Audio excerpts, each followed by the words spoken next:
What does it feel like to be erased from the family you swore to love, only to be remembered when they need your money?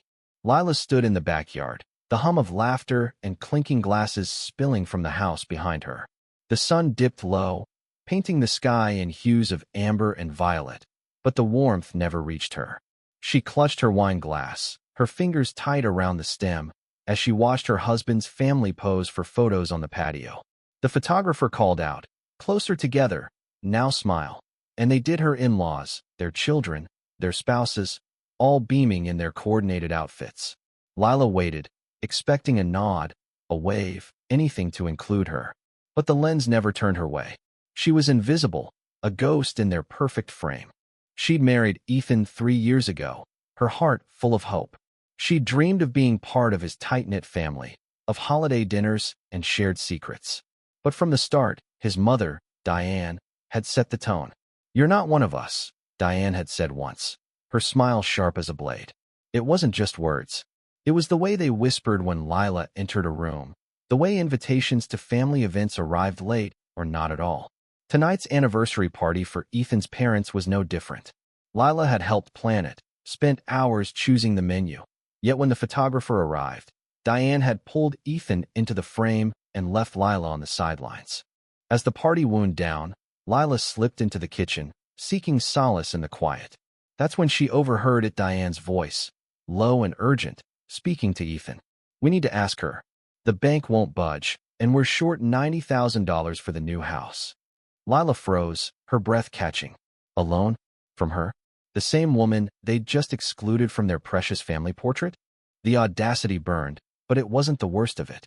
As Lila leaned against the counter, grappling with the sting, a soft voice broke her thoughts. "You okay?" It was Sarah, Ethan's younger cousin, barely 20, with wide eyes and a nervous smile. Lila barely knew her. Sarah was the quiet one, always on the fringes of the family's loud gatherings. "I saw what they did," Sarah whispered. "It's not right.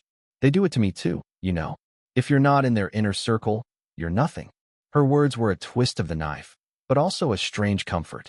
Lila wasn't alone in her exile. Sarah's confession shifted something in Lila. She'd spent years trying to win their approval, shrinking herself to fit their mold. But now, as she stood in that kitchen, the weight of their rejection felt different, not heavier, but clearer. She wasn't the problem. They were. The next morning, Diane cornered Lila at breakfast, her smile syrupy. "Lila, dear, we're in a bit of a pinch. The new house site's our dream, you know? We're short $90,000. You've done so well with your business. Could you help us out? Family helps family, right?" Ethan sat silently, his eyes on his plate. Lila's heart raced, but her voice was steady. "Family," she said, her gaze locking with Diane's. "Funny, I didn't make it into the family photos last night." The room went quiet.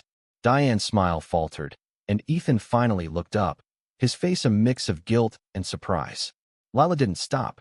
"I've given everything to be part of this family, but you've made it clear I don't belong. So no, Diane, I won't be lending you $90,000. Family helps family, but I guess I'm not family." She walked out, her steps lighter than they'd been in years. Later, Sarah found her, slipping her a note with a phone number. "Call me," it read. "We outcasts need to stick together." Lila smiled, tucking the note into her pocket. She wasn't erased anymore. She was rewriting her own story, one where she chose who belonged in her frame. Yindi.